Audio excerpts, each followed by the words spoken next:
여행에 필요한 먹을 것이나 또 용품들을 구했어도 당연히 도움을 주지 않았을 겁니다. 왜 그런가? 이 역사적인 배경을 좀 살펴보면 이렇습니다. 이스라엘은 다윗 그리고 솔로몬 왕 때에 전성기를 누렸습니다. 그러나 솔로몬이 죽고 기원전 약 1000년 930년경에 남유다와 또 북이스라엘로 이렇게 나누어지게 됩니다. 그래서 남유다는 르호보암이, 북이스라엘은 여로보암 1세가 왕이 되어서 다스리게 됩니다. 정치적인 이유로 분단이 되었습니다. 북왕국 이스라엘의 10개 지파, 그리고 남왕국 유다의 베냐민과 유다, 이 두 개의 지파가 속하게 됩니다. 지파 수로는 열등하게 작지만 정통성으로 따지면 예루살렘이 있고 또 이 유다와 베냐민 지파가 속한 이 남쪽에 또 정통성이 있었습니다. 남북 왕조가 뭔가 적대적인 관계에서 계속 차별을 이루려고 하다가 북왕국 이스라엘이 먼저 멸망합니다. 기원전 약 722년에 아시리아라고 하는 당시의 강대국에 의해서 멸망당하게 되고, 남유다도 기원전 586년에 바벨론이라고 하는 큰 나라에 의해서 멸망당하게 됩니다. 근데 먼저 망한 이 아시리아가 혼혈 정책을 써서 북이스라엘에 사는 사람들은 외모로 보더라도 많이 달랐습니다. 그래서 정통성과 그들의 문화, 종교의 특성을 지우려고 했던 거죠. 여호와 하나님을 믿는 신앙을 유지하려고 많이 애쓰기는 했지만 흔히 말하는 짝퉁 신앙 같이 그렇게 이상하게 됩니다. 왜? 예루살렘에 가서 참배하기는 싫고, 또 그렇다고 해서 그들이 야훼 하나님을 믿는 신앙도 버리기는 싫고, 그래서 적당한 좀 이상한 모양의 신앙을 갖게 되는 거죠. 사마리아인들은 이 북왕국 이스라엘의 후손들입니다. 예수님 당시에도 이 유대인들은 사마리아 사람들을 이방인보다 못하게, 심지어는 개처럼 여겼다, 이렇게 멸시했습니다. 수가성 우물가에서 이 사마리아 여인을 만나서 예수님이 전도하십니다. 당시에 사람들의 관념에 큰 충격을 준 굉장히 레디컬한 그런 행동을 하신 겁니다.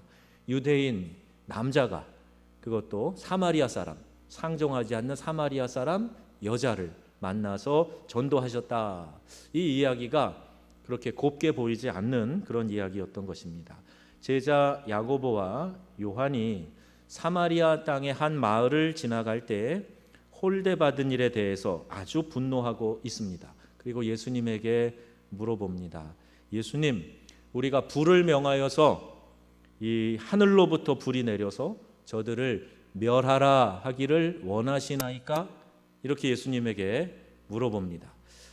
사마리아를 지나다가 무슨 일을 제자들이 당했는지는 잘 모르겠어요. 그런데 화가 잔뜩 나 있습니다.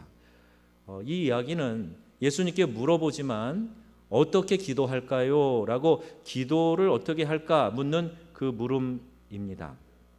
우리도 가끔 북한을 위해서 기도할 때 어떻게 기도할까 이렇게 주님께 묻고 싶을 때가 있어요. 망하라고 기도를 해야 되는 건가? 잘 살게 도와달라고 기도를 해야 되는 건가? 좀 이렇게 혼돈스러울 때가 없지 않아 있습니다.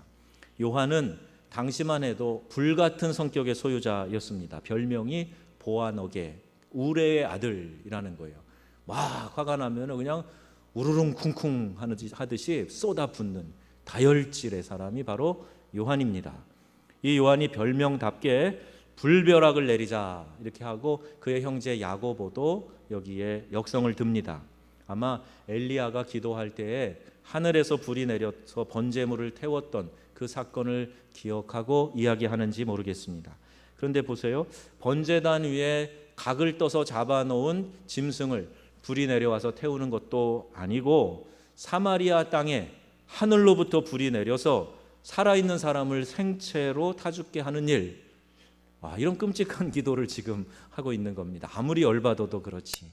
지금 불이 내려서 여기 살아있는 사람들에게 불이 내려서 다 태워버리게 할까요? 이렇게 지금 물어보는 거죠. 무슨 일이 있었는지는 몰라도 이렇게 화가 난 상태에서 예수님에게 이렇게 기도할까요? 물을 때에 예수님이 그들을 꾸짖으십니다. 55절에 꾸짖으시고 56절 함께 다른 마을로 가시니라 이렇게 이어지는데, 어떤 고대 사본에 보면 55절이 이렇게 간단히 끝나지 않고 이와 같은 말이 이어져 있다고 합니다. 꾸짖으시고 이르시되 너희는 무슨 정신으로 말하는지 모르는구나. 인자는 사람의 생명을 멸망시키려 온 것이 아니요 구원하러 왔노라 하시고, 56절 함께 다른 마을로 가시니라. 자, 이런 사본 기록도 있다고 합니다. 지금 우리 성경에 생략된 예수님의 말씀과 교훈은 본문 다음 장인 10장에서 발견이 됩니다. 예수께 찾아온 율법사에게 예수님이 비유로 주님의 마음을 잘 설명해 주고 계십니다. 바로 선한 사마리아 사람의 이야기입니다. 어떤 율법 교사가 예수님을 찾아와서 질문합니다. 선생님, 어떻게 해야 영생을 얻을 수 있습니까? 자, 이렇게 물어봅니다. 그때 예수님께서 대답하시면서 주 너의 하나님을 사랑하고 또 내 이웃을 내 몸과 같이 사랑해라 말씀하셨어요. 율법사가 다시 묻습니다. 누가 내 이웃입니까? 이때 예수님이 선한 사마리아 사람 이야기를 비유로 말씀하신 겁니다. 자, 예루살렘에서 여리고로 가다가 강도 만나서 다 빼앗기고 얻어맞고 거반 죽게 된 유대인을 어느 사마리아인이 구해줬다. 유대인 제사장 레위인들은 다 그냥 지나가 버렸어. 누가 이 강도 만난 사람의 이웃이 되겠니? 이렇게 물어보십니다. 예, 자비를 베푼 자이니이다. 그랬을 때, 그렇지, 그러면 너도 내 이웃이 누구냐고 묻지 말고 가서 너도 어려움을 당한 사람들의 이웃이 되어주렴. 자, 이렇게 말씀하고 계시는 겁니다. 주님의 이 말씀은 그 선한 사마리아 사람처럼 너도 가서 이와 같이 하라는 거예요. 이웃에게 선을 베풀어라. 특별히 어떤 이웃에게? 강도 만난 이웃에게 가서 선을 베풀어라 말씀하시는 겁니다. 자, 우리 북한 생각해 보겠습니다. 북한 사람들은 이제 분단 70년에 남한 사람들과 달라도 너무 다릅니다. 제가 지난 월요일에 이 탈북 목사님 교회에 가서 현장 인터뷰를 하고 저녁 식사 대접을 했어요. 참 좋은 분입니다. 성품으로나 신앙으로나 참 좋은 분인데 가끔 이야기하다 보면 참 많이 생각이 달라요. 그리고 그분은 그래도 목회자니까 신앙 안에서 많은 공통분모가 있지만 그렇지 않은 사람들, 최근에 탈북한 사람들 보면은 달라도 너무 다릅니다.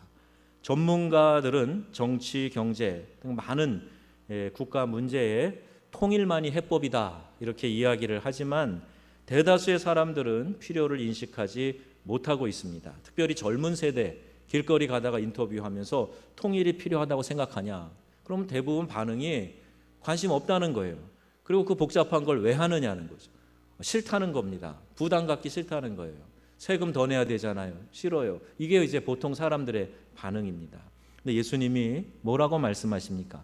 아무리 미워도 너네들이 민족적인 감정에 의해서 북왕국 사마리아 사람들을 개처럼 취급할지라도 강도 만나 죽게 된 너희와 같은 민족을 사랑해라. 이렇게 말씀하고 계시는 거예요. 이것이 주님의 뜻으로 믿어지는 역사가 있기를 축원합니다. 북한 땅의 동포들을 생각하면서 강도 만난 이웃이구나.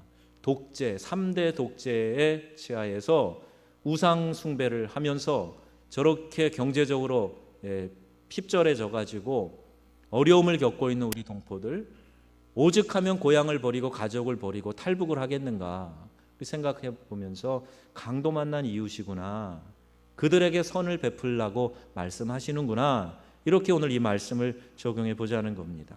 6.25 전쟁, 분단, 오랜 미움 가운데 우리는 남북이 서로를 괴뢰 집단이라고 불렀습니다.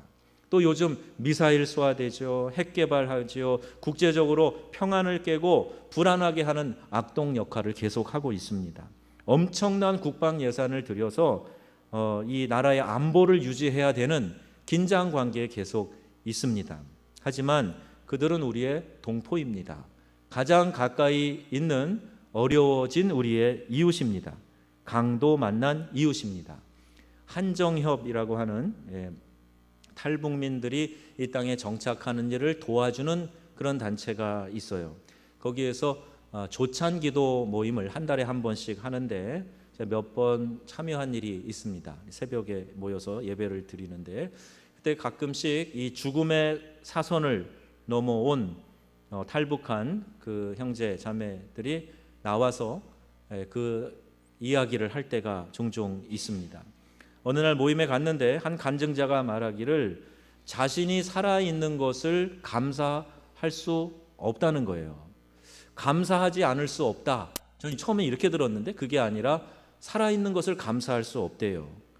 그 이유가 뭐냐 하면 같이 잡혀 있다가 자긴 겨우 살아오고 다른 사람들은 다시 북에 압송되어서 처참하게 죽음을 맞이했기 때문에 너무 미안해서 그래서 이젠 그들에게 빚진 마음으로 덤으로 나에게 주어진 인생을 살겠다.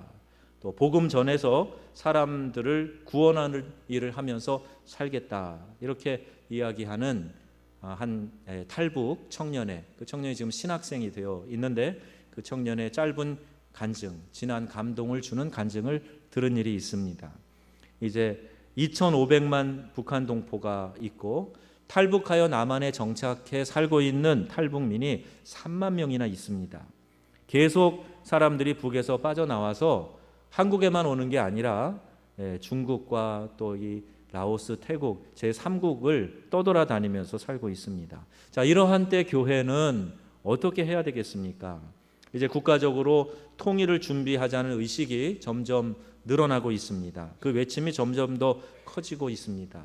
교회가 앞장서서 북한에 쌀이나 구호품들을 보내는 일을 하다가 이제 통일을 준비하는 일, 이것을 교회가 앞장서서 하기 시작했습니다. 정부는 조그만 민감한 이슈만 있으면 좀 하려다가 금방 움츠려들고 좀 해빙이 되는가 하다가 다시 긴장 관계가 되고 하지만은 우리 교회는 끊임없이 북한의 어려운 사람들, 먹지 못해 죽어가는 이들, 그들의 고난의 행군 기간에는 수없이 많은 사람들이 죽었어요. 그 시체가 널브러진 그것이 외신의 영상에 나올 때마다 정말 마음이 쓰리고 아프고 했는데 우리 남쪽은 음식물 쓰레기를 수조 원에 거쳐서 처리해야 되는 그런 나라에서 살고 있으면서도 관심을 갖지 않았던 시절이 있습니다. 근데 교회는 계속해서 관심을 갖고 정부가 적극적으로 막지만 않으면 어떻게 해서든지 북한에 구호품을 보내는데 힘쓰고 있어요. 영락교회처럼 이북에 뿌리를 두고 있는 그런 교회를 비롯해서 소망교회, 또 종교감리교회, 수영로교회, 또 우리 교단에서는 은평성결교회가 이 일에 앞장을 쓰고 있습니다. 숭실에서 있는 기독교 통일지도자 훈련센터가 그 일을 하기 위해서 이 5-5교회가 각 교단의 대표로 세운 거예요. 그래서 인재를 양성하고 또 통일을 위한 준비, 교육을 하고 통일 기금을 준비하고 하는 일을 하고 있습니다. 분명히 앞서가는 교회의 역할이지요. 국정원이나 정치를 하는 분들은 북한의 실태를 잘 알고 있습니다. 지난 학기 제가 들었던 강의 가운데에도 국정원에서 27년 동안 북한만 전문적으로 연구한 분이 교수로 계셔서 그분을 통해서 북한에 대한 여러 가지 정보를 들은 것이 있습니다. 북한이 급속히 붕괴될 수도 있어요. 또 통일이 준비되지 않았을 때 이 북한이 통일만 되면 북한이 무너지면 남북이 자연스럽게 통일이 되는 게 아닙니다. 지금 더 가까운 이론은 뭐냐 하면 북한이 갑자기 무너졌을 때 중국이 그 북한 땅을 자기네 땅으로, 자기네 나라로 흡수시키는 그런 구체적인 전략을 가지고 있어요. 미국도 그걸 알고 있습니다. 그래서 경계하고 있는 거예요. 자, 우리가 이러한 상황에서 어떻게 해야 됩니까? 우리의 동포라고 이야기하고 그동안의 오랜 한반도의 역사 가운데 한 민족이었는데 이념이 갈라놓더니 이제는 다른 나라가 되고 중국에 들어가 버린다. 그럼 우리가 어떻게 받아들여야 되는 겁니까? 이때 우리는 어떻게 해야 됩니까? 제가 파리에서 목회할 때에 유럽 목회자들이 독일에서 옛날에 동독 땅이죠. 라이프치히에서 모여서 이 동서독이 통일이 된 이야기를 자세하게 들었습니다. 두세 사람이 모이는 이 촛불 기도 모임이 당시에 동독 땅인 조그마한 마을이에요. 라이프치히라고 하는 조그마한 마을인데 그 교회 예배당에서 2명, 3명이 모여서 기도하기 시작했어요. 촛불을 켜놓고 빛을 밝히는 의미에서 촛불을 켜놓고 동서독이 통일되기 위해서 기도했던 겁니다. 그리고 이 통일의 기도, 이 염원은 계속해서 기도 모임으로 또 동독과 서독의 교회들이 이 일을 받아들이고 하기 시작했습니다. 마을마다 교회에 가면 동독이든 서독이든 함께 모여서 이 동서독이 한 나라로 통일이 되게 해달라고 하나님 앞에 간절히 기도했던 것입니다. 그러다가 얼마 되지 않아서 이제 이 통일이 일어났는데 독일의 그 당시에 정치인들, 경제적인 이유를 얘기하는 경제학자들 대부분 25년은 더 걸려야 통일이 될 수 있다. 통일을 생각해 볼 수 있다. 이렇게 진단하던 시기였습니다. 그런데 갑자기 베를린 장벽이 무너지고 통일이 됐습니다. 이것은 기적과 같은 일인데 이 휴전선 역할을 했던 베를린 장벽이 사람들이 막 쏟아져 나와서 무너지게 되었는데 이게 어떤 정치적인 협상도 아니었고 다른 어떤 경제적인 그런 결정도 아니었어요. 그때 아주 우스운 에피소드가 있는데 어느 아나운서 역할을 하는 뉴스를 진행하는 앵커가 잘못 알고 보도한 내용이 그것이 사실인 줄 알고 그게 도화선이 돼갖고 사람들이 야 통일이 됐단다, 이 장벽이 무너졌단다, 그리고 쏟아져 나와가지고 어처구니 없는 통일이 된 겁니다. 물론 그 배후에는 기도가 있었고 또 그 당시 소련이나 또 다른 동구권 나라나 또 미국이나 나름대로의 물밑 작업이 있었지만 앞으로 25년은 더 있어야 통일이 된다 하던 나라가 갑자기 통일이 된 거예요. 오늘 저희도 나라의 여러 분야 전문가들이 통일에 대해서 이야기를 합니다. 통일이 결국 남쪽에 있어서도 대박이 될 수 있는 중요한 돌파구가 될 것이다 라는 그런 긍정적인 보도도 있는가 하면 준비되지 않은 통일은 어쩌면 우리에게 민족적인 재앙이 될 수도 있다, 이렇게 이야기를 하기 때문에 우리가 준비를 해야 됩니다. 그리고 누가 뭐라고 해도 이 통일은 하나님의 손에 달려 있는 줄로 믿습니다. 남북한이 왜 통일돼야 되는가 아직 여러분 실감하지 못하실 거예요. 저도 1년 전에 똑같은 마음이었습니다. 막연히 통일을 생각했지만 왜? 라는 질문을 할 때 정확한 답을 하지 못했어요. 그러나 통일은 우리 민족의 염원이고 그 이전에 하나님의 간절한 소원이 된다는 겁니다. 우리가 하나님이 만유 안에서 통일케 하시는 그 하나님의 마음이 우리 민족 위에도 놓여져 있다는 거예요. 그래서 우리의 간절한 염원이 담긴 기도를 하나님이 기다리고 계시다 하는 겁니다. 동서독 통일 후에 한참 동안 뉴스에서 흘러나온 이야기들이 있어요. 통일 비용에 대한 겁니다. 통일을 하고 나서도 이 나라가 너무 경제 차이가 또 나고 그동안 이 삶의 수준의 차이가 나고 하니까 해결해야 될 많은 문제들이 있었어요. 그래서 통일 후에 독일 경제가 나빠졌다, 실업자가 더 많이 늘어났다, 여러 가지 부정적인 소리도 있었습니다. 그런데 지금 통일된 독일은 유럽에서 가장 경제적으로 잘 사는 나라로 굳건히 자리를 지키고 있습니다. 하나님의 섭리 가운데 민족의 비극을, 아픔을 겪고 나서 이 민족을 하나 되게 하셨고 또 우리 남북한이 바라볼 좋은 통일의 모델을 제시해 준 것이라고 그렇게 생각합니다. 우리도 여러 가지 통일에 대한 생각이 다를 수 있지만 통일은 하나님의 뜻이고 우리의 민족의 염원이다 하는 것을 기억하시고 함께 기도하며 통일을 준비하시기를 주님의 이름으로 부탁합니다. 이 한반도의 통일을 너무 복잡한 문제로 생각할 필요가 없어요. 모든 것을 다 알고 모든 것이 다 준비돼야 하는 것도 아닙니다. 이 독일의 통일 교훈은 정치적인 협상도 경제, 군사적인 해안도 아니었다고 말씀드렸지요. 작은 시골 교회에서 시작한 기도 운동이었습니다. 그러면 독일의 메르켈 총리가 동독 목사님의 딸인 걸 아세요? 아시지요? 동독의 한 교회 목사님 딸이 이 통일 독일의 총리가 된 겁니다. 근데 원래는 서독 사람이었어요. 서독에 사는 사람이었는데 그 아버지 목사님이 우리가 어려운 동독에 가서 목회를 해야 되겠다라고 가족이 이사를 가서 산 겁니다. 그래서 동독에 들어가서 그 여러 가지 부자연스럽고 억압되어져 있는, 또 경제적으로도 훨씬 낙후되어 있는 그 땅에 살면서 딸을 잘 키웠지요. 그리고 통일 독일의 수상이 되어서 총리가 되어서 아주 정치를 잘한 그런 후덕한 여인으로 우리가 기억하고 있습니다. 통일에 대한 우리의 몸짓은 작은 것에서부터 시작됩니다. 통일을 해야 되겠다, 이것이 하나님의 뜻이다라고 하는 우리의 민족적인 염원을 가지고 하나님 앞에서 라이프치 교회 사람들이 했던 것처럼 기도 운동을 시작하는 거예요. 우리 명성교회가 저는 이 일에 앞장설 수 있다고 그렇게 분명히 믿습니다. 다른 것은 몰라도 우리가 시작할 수 있는 게 분명히 있어요. 뭐냐 하면 기도가 특기인 분들이 있잖아요.